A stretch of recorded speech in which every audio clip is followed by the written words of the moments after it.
today I'm here to talk to you about Randomathon. Randomathon is a readathon held every year or maybe twice a year by Maci. I'll pop her link down below.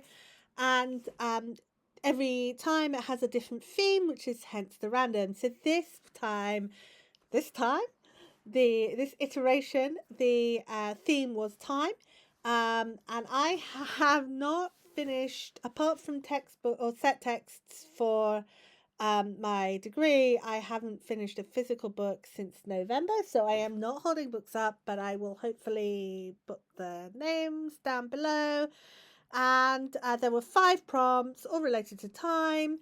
And the way this readathon works is you can read like one book for all of them, or one book per prompt, or however you want to do it. You can read some books, fill in some prompts, whatever makes you happy, or just go by vibes. So I didn't post a TBR for this, and I kind of didn't necessarily follow a TBR for this.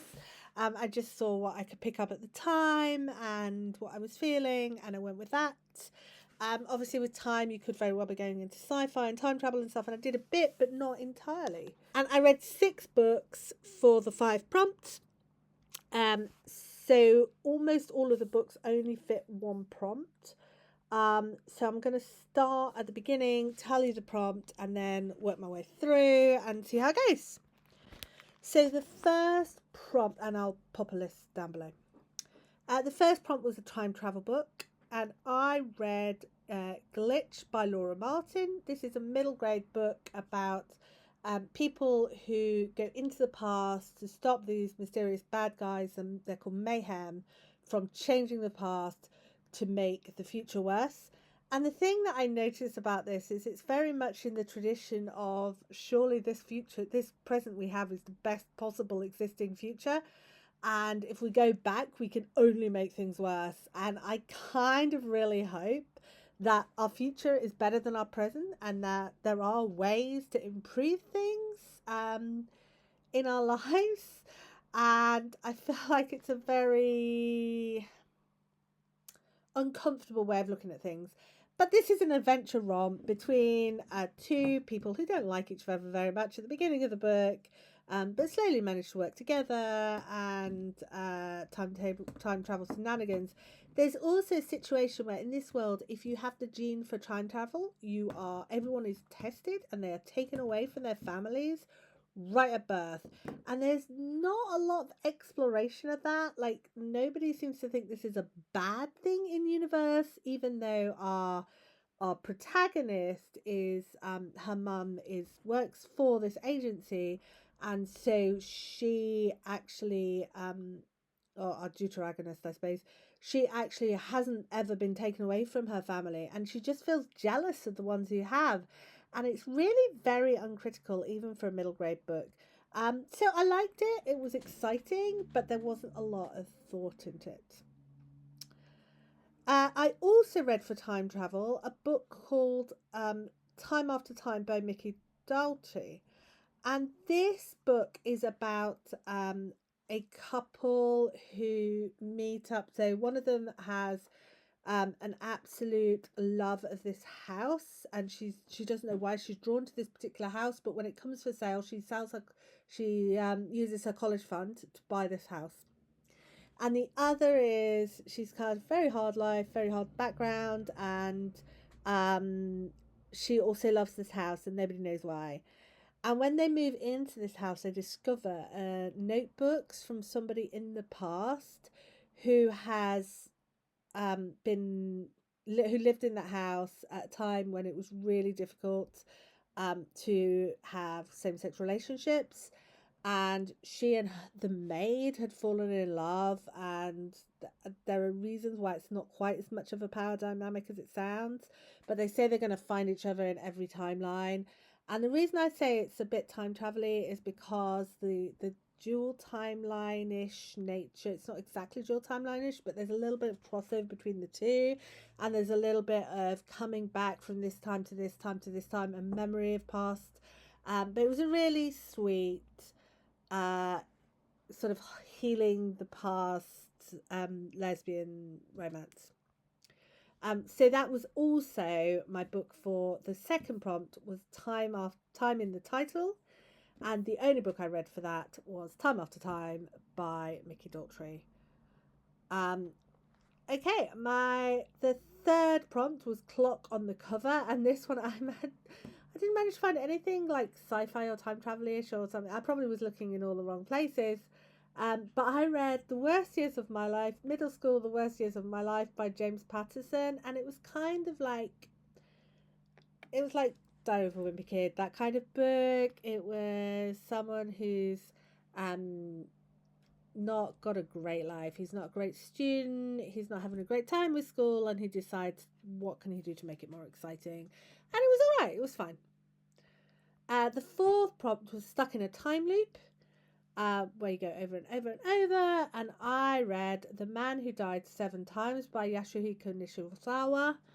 And this, to me, it's a long time since I read it, but it sort of felt like the 7.5 Deaths of Edith thingy. Evelyn Hardcastle. 7.5 Deaths of Evelyn Hardcastle, is that what it's called? Yeah.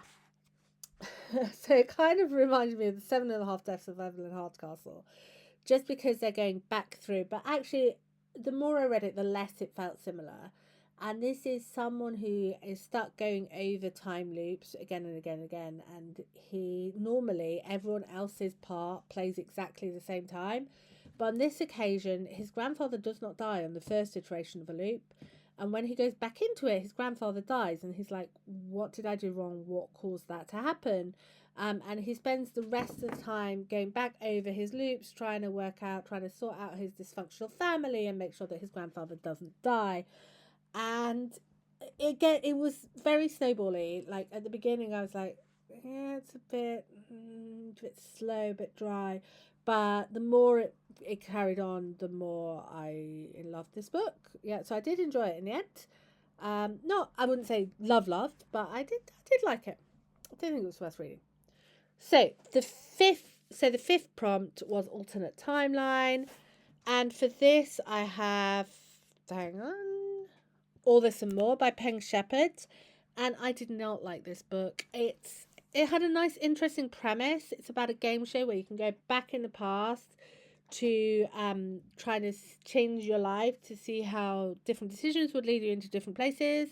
And it was like a grown-up choose your own adventure book, which was cool, and I really wanted to love it. But it was so dull, and I kind of hated all the characters, and there wasn't enough changes. Like, it felt like there was an inevitability, like a bubble of snapping back into the perfect shape, which I didn't love, and I just wish there was a bit more changing and a bit more nicer characters.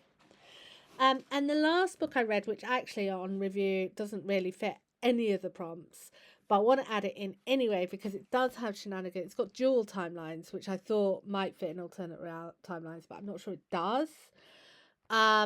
Is A Love Song for Ricki Wilde by Tia Williams. And this is our protagonist, Ricki Wilde. She comes from an rich undertaking family, and she doesn't want to do undertaking. She doesn't want to be part of that. She doesn't fit in. She wants to be a botanist, and she takes off. She meets someone who's like, well, I've got some space in my basement. I'd love to have a flower shop there.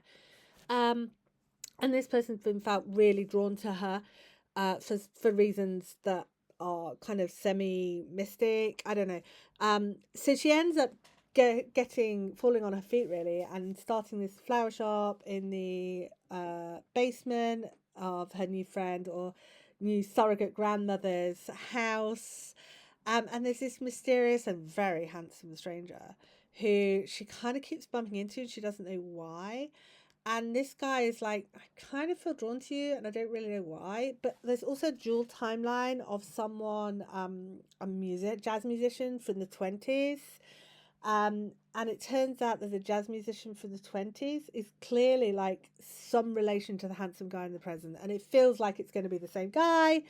And anyway, it turns out that all the characters' lives are meshed in ways that feel very realistic. Like that absolutely could have happened exactly that way. And And there's just some really sweet friendships, some really sweet fan family, and I love the romance. It's a little bit spicy, but Ricki is just an adorable protagonist. She's just really lovely, and yeah, I absolutely love this book. So, so of those books, the ones which I wouldn't have read otherwise, but I really liked, that's probably The Man Who Died Seven Times and Time After Time. And I really loved them, but we'll probably have got to anyway, was A Love Song for Ricki Wilde. And yeah, if you take one book from here and you're like, I must read that, that's the one. Okay, so let me know if you know any good time travel books, if you've read particularly the middle grade book Glitch and think it's worth carrying on. And I will see you soon. Bye.